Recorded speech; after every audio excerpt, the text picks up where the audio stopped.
Hello and welcome. We are the Ministry of the Real Truth, and we are bringing you this book, Hustler for the Lord by Larry Jones with C.A. Roberts. The testimony of Larry Jones, who went to visit Larry Flynt in prison on serious charges, and he spoke to him about God, the Christ, etc. And he eventually converted and became a Christian for a period before his death. Who was Larry Flynt?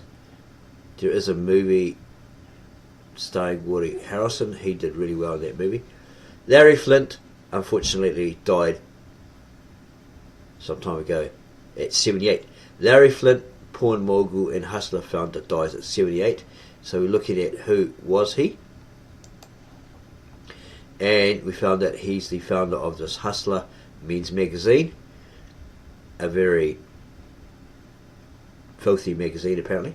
Hustler was a monthly pornographic magazine published by Larry Flynt Publications, LFP, in the United States. Introduced in 1974, it was a step forward from the Hustler newsletter, originally conceived by founder Larry Flynt as cheap advertising for a strip club business at the time. The magazine grew from an uncertain start to a peak circulation of around 3 million in the early 1980s. It has since dropped to approximately 500,000. Hustler was among the first major US-based magazine to feature graphic photos of female genitalia and simulated sex acts, in contrast with relatively modest publications such as Playboy. In the 1990s, Hustler, like several of its competitors, began featuring hardcore depictions of sexual penetration and oral sex. Today, Hustler is still considered more explicit and more self-consciously lowbrow. What does that mean? Under the radar or something? In sociology, the term low culture identifies the forms of popular culture that have mass appeal, which is in contrast to the forms of high culture that appeal to a smaller proportion of the populace, etc. Don't know if it really explains lowbrow, but probably similar meaning, right? Lowbrow, then, such well-known competitors as Playboy and Penthouse. Hustler frequently depicts hardcore themes such as use of sex toys, penetration, oral sex, and group sex. Larry Flynt Publications also licensed the Hustler brand to the Hustler Casino in Gardena, California, which was owned directly by Flynt as an individual through his holding company El Dorado Enterprises. Other enterprises included licensing the Hustler name to the Hustler Club, a chain of bars and clubs, and Hustler Hollywood store chain that sells adult-oriented videos, clothing, magazines, and sex toys. The chain's flagship store was on Sunset Boulevard of West Hollywood. Both licensed enterprises are operated by LFP's partner, Deja Vu. Founding. The business first began in Cincinnati, where Larry Flynt and his brother Jimmy Flynt opened up a store in 1969. Jimmy wrote the check for $5,000 to pay for the club in Cincinnati, and he was listed on the masthead for Volume 1, Number 1 of the magazine, July 1974. However, Larry fired his brother in 2009, after which Jimmy began developing his own business, Jimmy Flynt's Sexy Gift Stand. An old member of Hustler magazine has described the relationship, saying Larry is the show and Jimmy makes it go. Publisher, there's more information there.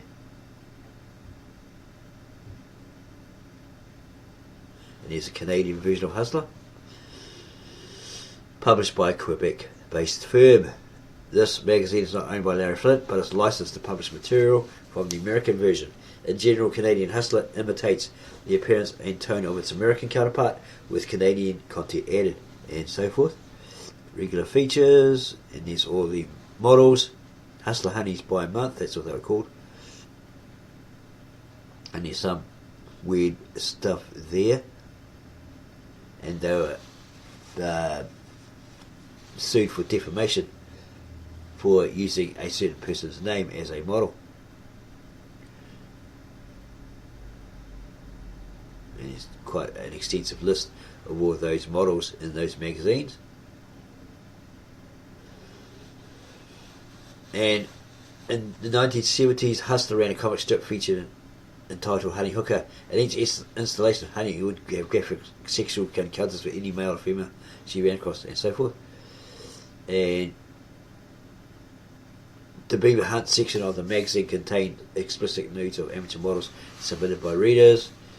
Another Hustler feature that was heavily criticised was the Chester the Molester cartoon, and there's a description of what that was all about, and there's controversy and criticism when Flynt became converted. He changed it. Following Flynt's alleged religious conversion, he introduced Chester the Protector, a reincarnation of the molester character who served as a hero to protect young girls from rape and seduction. Okay, controversy and criticism. There's a lot of that there. You got lawsuits and litigations.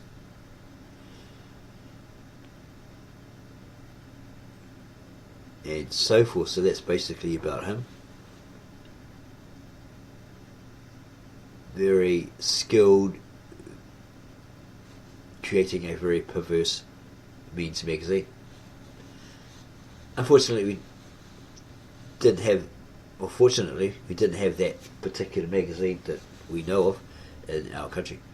It probably was around, but in the 70s, 80s, or whatever. We have no interest in that if it's still floating around at all. Okay, so that's about Larry Flynt. Here's the book.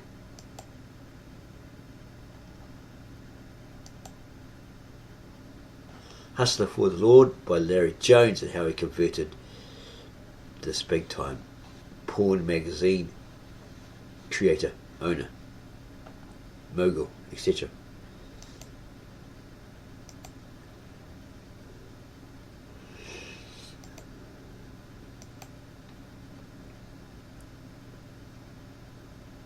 This Larry Jones basically got the idea to go visit Larry Flynt, who was incarcerated for crimes in the local prison.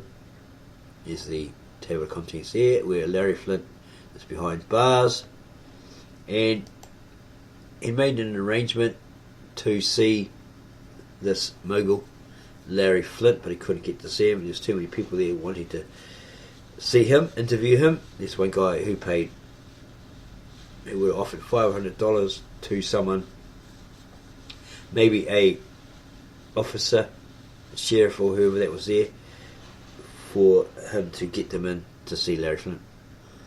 Publisher's note: the manuscript Hustler for the Lord was in the editorial office weeks before Larry Flynt, publisher of Hustler and Chic magazine, gave this surprising announcement of his spiritual conversion. Larry Jones, the author of this book, visited Larry Flynt, who was in jail on obscenity charges. A unique relationship evolved between these two men named Larry. The meetings between them continued, and Larry Jones went to Hustler headquarters in Columbus, Ohio, for an interview. In fact, this led to a dinner engagement at Flynt's mansion with his wife, and possibly friend. Jones' investigation of the worldwide influence of skin magazines like Hustler, Playboy, Playgirl, Chic, Viva, We, and many others uncovered startling insights. It did not take him long to discover how little most citizens really know about pornography. His research also revealed the ineffectiveness of educational, civic, and religious institutions.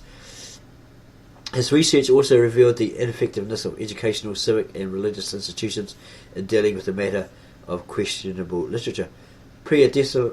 Pre-adolescent youths were casually reading these magazines. Consequently, many young people were developing a distorted perspective concerning sex and love. Freedom of the press, freedom of speech, the citizen's right to buy and read what he wants are matters that must be analysed in the light of a nation's history and destiny. Our basic freedoms involve a deep sense of responsibility. The sort of facts you will read in this book may startle, shock, and offend you. The author trusted that your feelings would challenge you to learn more about why change is necessary. A publisher's responsibility involves more than the entertainment of readers. He must serve his readers by offering books which will help effect lasting changes in society. This exciting book will be an agent of social change within America. Some answers to the problems will be found within these pages. The book raises many questions also about how will Larry Flynt's spiritual commitment affect the Slick magazines. Is he religious?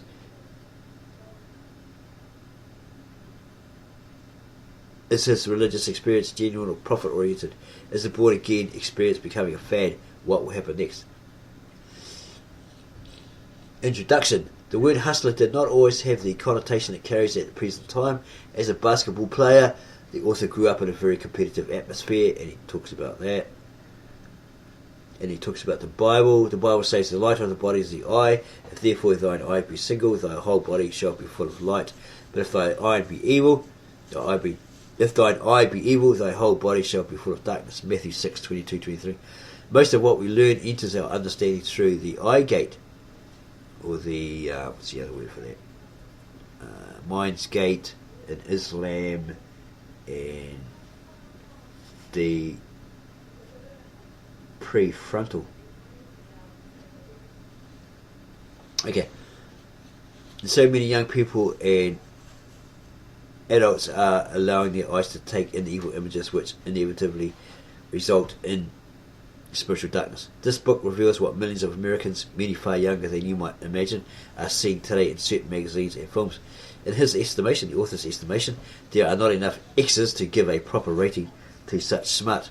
There will probably be parts of this book which will alarm you, and we're not going to cover those because they are quite alarming. The description. Your first reaction may be that a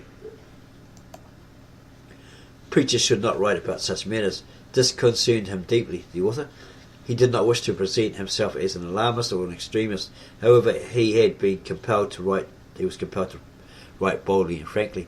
His silence on this subject has been countered with a most devastating flood of blatant sex magazines and film.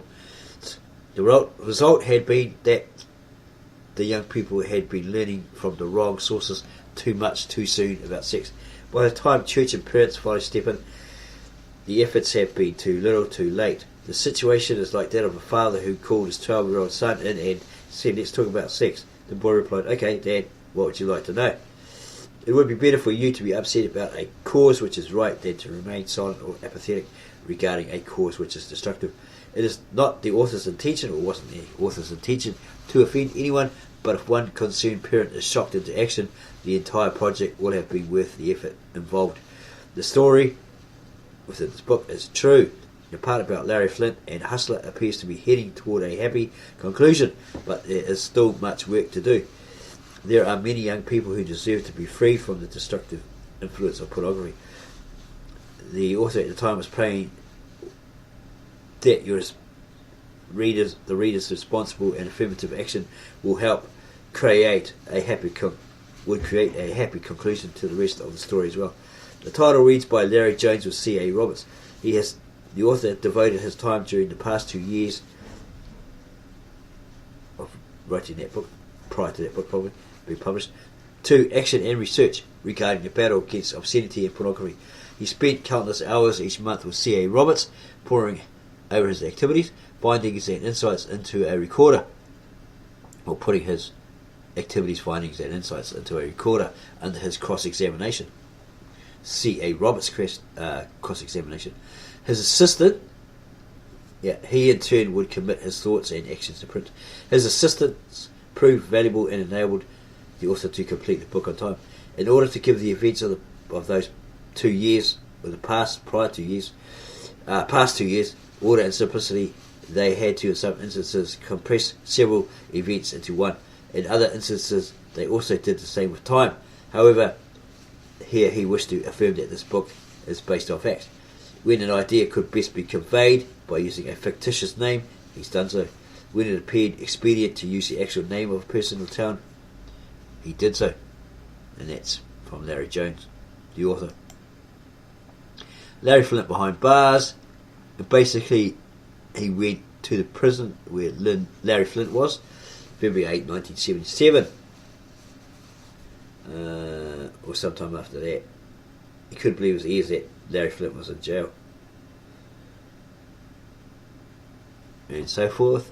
He finally gets there and he's denied the interview, even though it's all been set up by his local sheriff in his town or whatever. He can't get to see Larry Flynt, he's talking to a sheriff, and he talks to a deputy, and he finally gets to see him.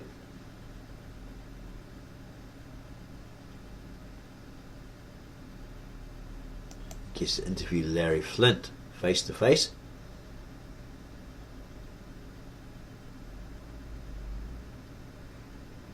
He states he was different. He says, well, I don't know very much about that.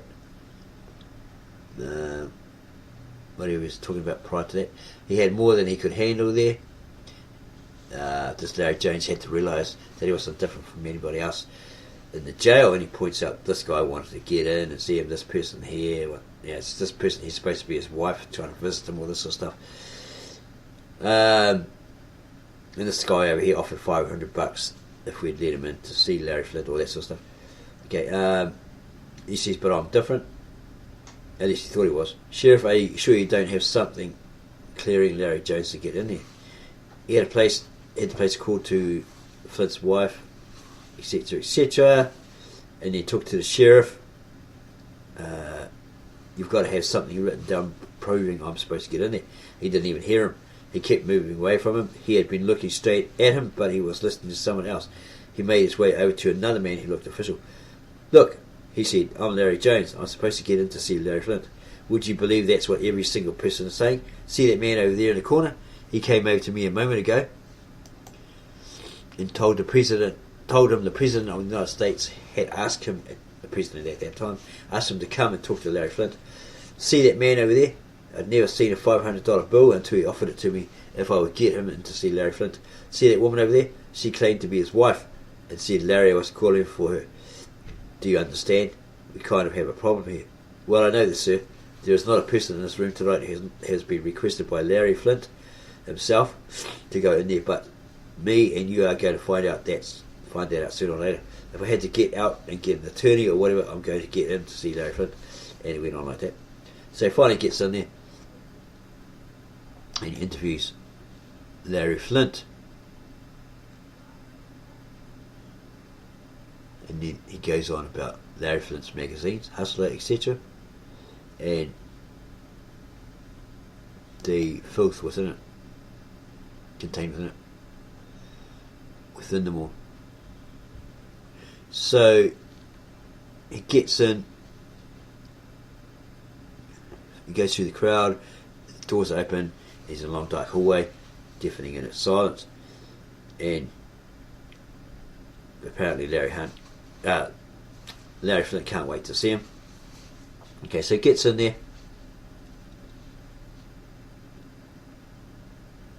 Larry Flynt was sitting in a chair facing him. He had on a well-tailored, expensive blue denim suit, etc., etc. His voice's warm, his attitude was pleasant. He caught the author off guard with this question. You don't owe me anything. I'm here because I wanted to come. But you will bill me for the visit later, won't you? No, I won't bill you. I'm here because I wanted to come. Why? After what I did to you, why would you come? I think he might have... No, maybe it's a different guy. They put an ad in his magazine and this guy sued him, saying he lost his virginity to his mother or something like that, but in the outhouse, but first they had to kick a goat out or something like that. Maybe it's a different guy. Okay, so it carries on. Right, him talking to Larry Flynt. They're getting on like a house on fire, and he finally gets to the point where he says, Larry, I want to ask you a question. I was interviewed by your people at Hustler headquarters for hours. I told the truth to every question I was asked, and I would like for you to do the same. Are you a Christian? Larry, I believe in God. I always have. That isn't what I mean, Larry. I mean, have you ever accepted Jesus Christ as your personal Saviour? Have you ever asked him to forgive you of your sins and come into your heart and live there? He looked at him, at the author, Larry Jones. He began to smile, and then the smile quickly vanished from his face, and there was a stern look. It did not give a hint of fear, but it also did not communicate the calm, confident, know-it-all smirk which usually masked Larry Flynt's face. I'll tell you what, preacher, someday soon I would like to sit down with you for an entire day and discuss your views about God. Larry Jones, I'm ready when you are. Sincerely, I am here because I want you to know you had a friend. I am here because I feel any man, when he is down, needs someone around who has nothing to gain from him and who can be sure he really cares. Besides that, your wife means a lot to me because he spent time with her at her house, dinner and all that sort of stuff. We had some very personal conversations when Larry Jones was at his place. He called last night, or that night the night before, because he felt she might need someone during this difficult time, etc., etc.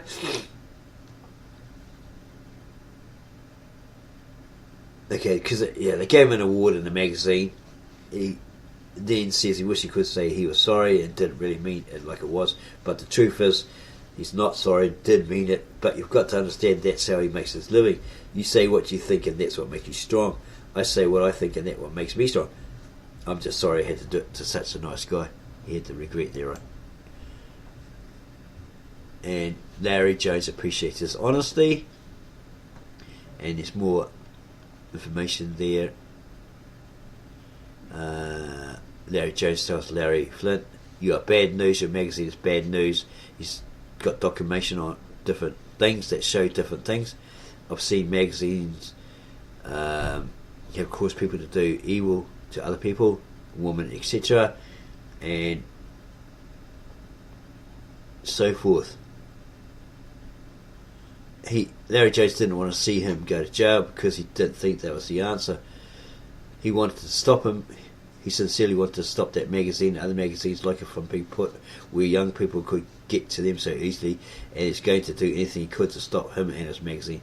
It had nothing to do with the fact that in the latest issue on the stands that very night, Larry Flynt had devoted one full page to painting a full picture of Larry Jones and so forth. Apparently some woman detested that a local shop had all these porn magazines.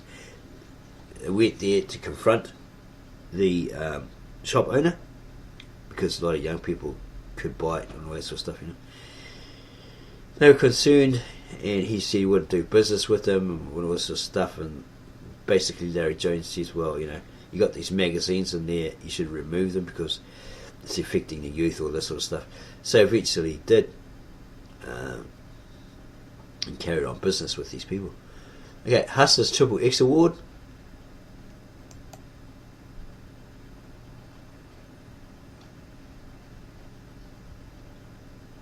Articles about Larry Flynt and him talking about that Larry Jones, a preacher.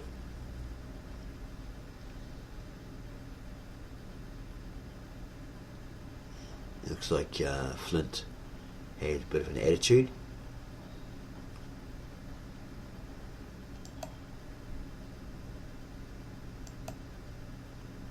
What's that there? Larry Jones talks that he went to see Larry Flynt in jail. He's a preacher. It just so happened that Larry Flynt said he wanted to see him. Do you mean Larry Flynt decided to get religious when he got in trouble? No, I'm afraid that's not how it is. He is a little uptight, but Larry Jones somehow thought Larry Flynt is simply trying to figure out how to make more mileage out of the trouble he's having. No, I wouldn't say he's got religion. At least it isn't a dominating factor in his life. Let me put it that way.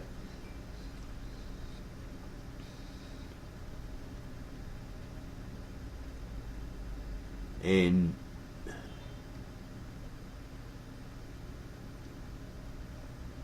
is this Larry Flynt talking to him here or somebody else? Preacher, don't you think you're overacting? All of that is just good, clean fun. Don't you understand the very absurdity of it is the thing that makes it nothing more than just a joke? I really think you're taking it too seriously. My feeling is that it's people like you who have your head in the sand and don't realise the perverse environment which a magazine like Hustler stimulates. If you and I were to go back to that magazine stand, this is what we would see. This is Larry Jones talking to Larry Flynt by the look of it. Or to somebody else in relation to Larry Flynt. It's Hustler magazine. Jim Harmon. By the looks of it.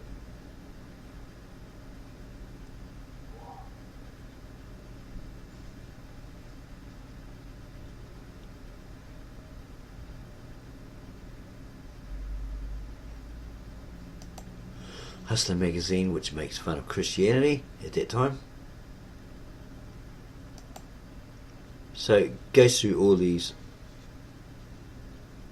all this information, and then it goes deep into the sick features that were in Hustler magazine, etc., etc. The filth. We're not going to look at that. And eventually, perhaps he got out of jail.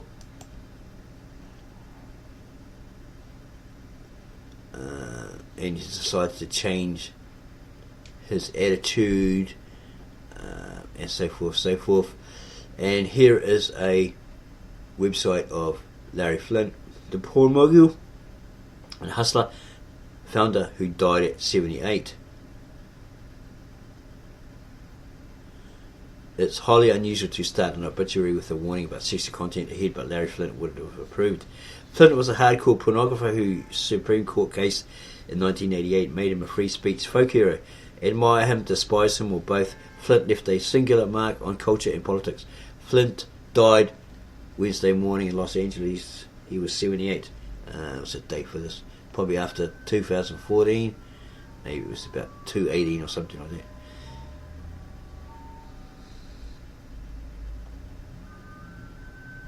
And he's trying to say that pornography is really the purest form of art. He's a high school dropout, etc., etc. He gives more information there. Hustler was a proud knuckle-dragging answer to Playboy's highfalutin interviews and comparatively prim centerfolds. At its peak in the late 70s, Hustler had more than 2 million subscribers. Hustler also published racist and anti-Semitic jokes, a long-running cartoon about a paedophile, Chester the molester, and photographs literally showing women as pieces of meat. All of it, said Flynt, was satire. They created humour for Hustler, which was considered tasteless and low-brow, and many times offensive, but it was the type of humour you hear and see in the workplace, the factories, he said, and so forth. In 1983, Hustler ran a fake ad featuring televangelist Jerry Falwell, in which he said he'd lost his virginity to his mother in an outhouse, and they had to kick the goat out first. It was clearly satire. He chuckled to Larry King in an interview in 1996. Flynt was always in trouble. There was a time he wore an American flag as a diaper. Another time he was fined for contempt of court and hired women dressed as sex workers to deliver $10,000 in pennies. In 1997, Larry Flynt became a born-again Christian under the influence of President Jimmy Carter's sister, Ruth Carter Stapleton. Well, in the book by Larry Jones, it seems to point that he was the one who helped convert him to Christianity. But this could be Larry Jones could just have asked him, question, do you believe in God, all that sort of stuff, as we read. But this lady may have been the real influence. But he reverted to atheism a year later after a white supremacist shot him and paralysed Flynt for life. He spent years addicted to painkillers. You can't discuss pain with people that's never experienced it, he told Fresh Air. Until you have nerve damage, you don't know what real pain is. But Flynt loudly campaigned against the death penalty for the man who tried to murder him. Riding around in a gold-plated wheelchair, he branched out in the casinos and sex stores. Flynt ran for president in 1984 and donated millions to free speech causes while antagonising feminists with porn that, for example, glorified sexual assaults. So his conversion didn't last long, and here's a white supremacist who didn't like the idea that he did a black male white woman centerfold feature, so he says, he's going to kill him, right, because he's a supremacist. So Larry Flynt wants him spared, but got his wish, but then eventually this guy was executed, apparently. Yeah, so there was that power of God there for that moment that Larry Flynt had. He converted, but it didn't last long because probably habitual. He's making money, him involved in this porno magazine, etc., doing the same thing over and over again. You could put down as habit. He may be suffering the consequences now in this afterlife, or will do later on, Judgment Day, etc., etc., as the story goes, as the scriptures go. He had his chance, and he turned his back on God. That's very sad for him. He had his chance, and he blew it. Don't be the same. If you hear the calling of God, if you're chosen by God, go with it. Stick with it.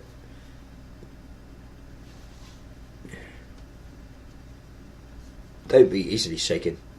Right. Find ways through scripture, through prayer, through fasting, etc., and through the encouragement of like-minded people, Christians, etc. Even us, the Ministry of the Real Truth, where we present you the real truth, the whole truth, and nothing but the truth, from the original ancient, very old Tab Asheret, Lishana Artika, the sacred scribal language spoken by God to Adam and Eve, and the men at the Tower of Babel, etc. The original ancient, very old Old Testament manuscript scriptures translated into English, the nearest English equivalent, and also the Galilean Aramaic New Testament in the language of Jesus the Messiah, or Yeshua Mashiach, Galilean Aramaic, that the disciples also spoke and wrote things down in, what they saw as testators or witnesses who were around him 24/7, 365, or 362. Depends on how it ran in those days. Probably 365. They were the closest to him, so they wrote everything down. And then those manuscripts were picked up when the church at Jerusalem was destroyed, burnt, etc., whatever. And they ran with it, went across lands. They formed original Apostolic Church of the East. If they founded it, Edai founded it, probably with the help of Thomas, or Thomas with the help of Edai and Bartholomew and Peter. And then they gave those texts to the high priest appointed, and they hid it from Emperor Constantine for over 2,000 years, therefore preserving it, because that testimony of Christ, those manuscripts, those texts, etc., were a threat to their mother church, their Roman state empirical church. So they had to get hold of those, destroy those that had them, wipe them out of existence, etc., etc. So these people ran across land, went to China, they got a good reception there, and then they went to India, where Thomas was martyred by zealous Brahmins. He was run through at a certain point, a certain place, with a spear and martyred, and so forth. And then the Assyrian Church, Apostolic Church of the East members, the Assyrians, they were persecuted by different factions. Like sometimes they were welcomed, they lived well, but then another one would rise, say Tamerlane or something like that, and they would be persecuted, murdered, martyred, so that flee with their texts, and try to survive on. And then they'd settle somewhere, and then they'd get hassled by some other group, say Genghis Khan, not necessarily in order. Okay, Tamerlane might have came after or before. They were persecuted, martyred again for like 18 centuries apparently. But there's a purpose. It's in God's plan, because according to the scriptures that we discovered, Egypt, Israel, and Assyria are the main three, apparently, that God is going to use towards the end, something like that. Okay, so we hope that you enjoyed this video. It's very insightful for you. That this guy, Larry Flynt, he had it all. What's the scripture? What does it profit a man if he shall gain the whole world yet lose his own soul? Okay, he had everything, right? He had all the money, he had this, he had that, he had fame, everything. He did the wrong thing, he went to jail, and then God sent this guy to interview him and ask him, did he believe in God? And he converted for a year. But after being shot and in pain, he turned his back on God. Okay, That's so sad. Okay, so if you like this video, subscribe to our channel, give us a like or a thumb up, and add your comments below the video. You can probably check this book out. It might be free online somewhere, but be aware that there's some description in there, even though Larry Jones was religious or Christian, that he had to detail. That was in Larry Flynt's magazine, etc., etc. And you had to put a stop to it. So just be careful of that. Yeah, so subscribe to our channel, give us a like, add your comments below, and you go share this testimony of Larry Jones meeting the King of Porn at that time, Porn Magazine's King of Porn, Larry Flynt, who he played a part to convert him, and he turned his back on God and became an atheist after he was shot by a white supremacist because he did a black and white feature, and this guy got offended, so he decided to kill him. Okay. Enjoy the rest of your morning or evening.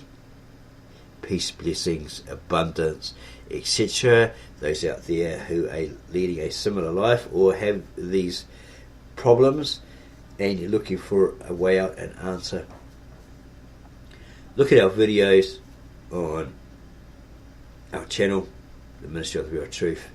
Read what we've covered in regard to the Old Testament, the New Testament, in the Kitab Asherit Aramaic and also the Galilean Aramaic, and this is your chance to come clean, come right with God. Don't miss that opportunity if you're called.